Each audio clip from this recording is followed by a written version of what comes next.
This is Ryan Elliott for Boxing Social in association with Betfred. We're in London. We just concluded the draw ahead of Ultimate Boxer 6 in Manchester on December 13th. With me, a last-minute entrant, Danny Whitaker. Danny, first and foremost, how are you? Welcome to London. I'm good, thank you. Excited, yeah. First time sort of in front of camera, so a bit nervous under the lights, to say, but no, I'm excited, yeah. Looking forward to the event now, yeah.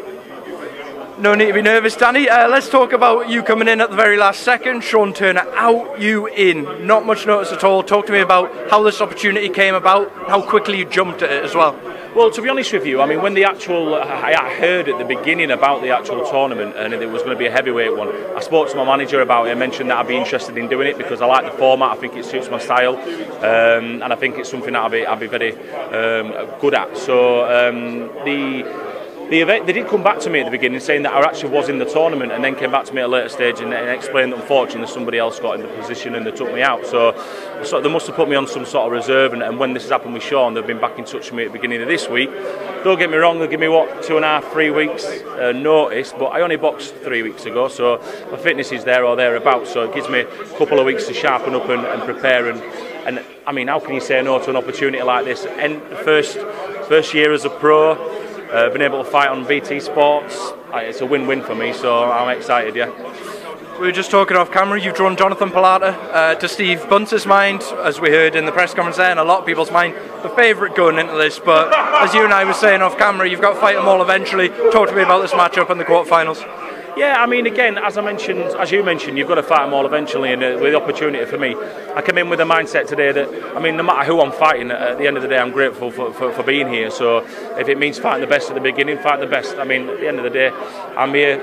No matter who I was going to be fighting, I'll have the same mindset, and that's put 110% in it and win. At the end of the day, I want to do this, have a lovely Christmas for my family as well. So it'll be a nice little payday at the end of it as well. There were some suggestions in the press conference that though you will come in as a favourite, come down on late notice, I mean relatively inexperienced as a professional, that could make you more dangerous in a way, coming in under the radar. These guys might not know too much about you. Do you see it that way, that you could sort of come in under the radar and surprise a few people? Yeah, definitely. I mean, none of the guys, other than Josh Sandland, I mean, I've done some sparring with Josh, but other than that, the other guys don't have a clue about me, to be fair.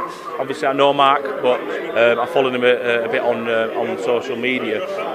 But again, we haven't sparred or anything like that, so they don't really know too much about me. So I do think that'll work in my favour. And again, I'm just looking forward now to getting in there and showing everyone live on TV what I can do. Have you thought about how you're going to approach what is a very unique format? Obviously there's so much on the line, but as well, this isn't just a 4-round or a 6-round.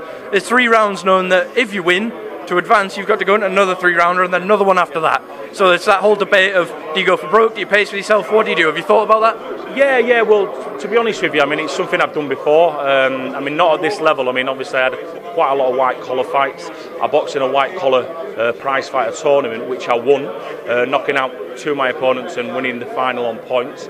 Now, again, it's not at this level, and I appreciate that, but what it does mean is that I've been in a similar situation before. I know how it feels between fights, keeping yourself focused on what's next to the next fight.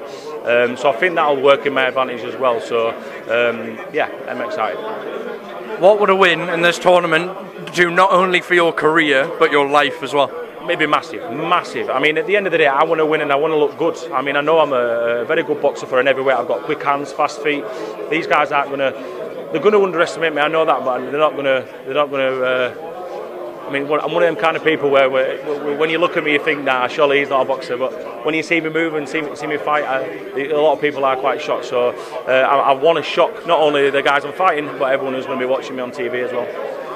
Final thing before I let you go, Danny, we've got a huge heavyweight rematch coming up next week in Saudi Arabia. Anthony Joshua looking to reclaim his unified heavyweight championship against Andy Ruiz. Been asking all the guys up here for their prediction before they go, repeat or revenge. Give me your thoughts as a fellow heavyweight.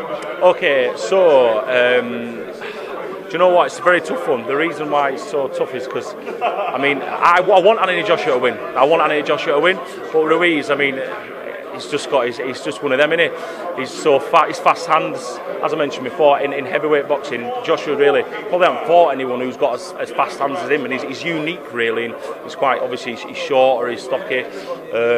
So it's going to be a close fight, but I'm going to call it. I'm going to say Anthony Joshua will win this one. Yeah. So revenge. Andy, thank you very much. Best of luck in the tournament. I'm sure we'll catch you soon. Thank you very much. fights.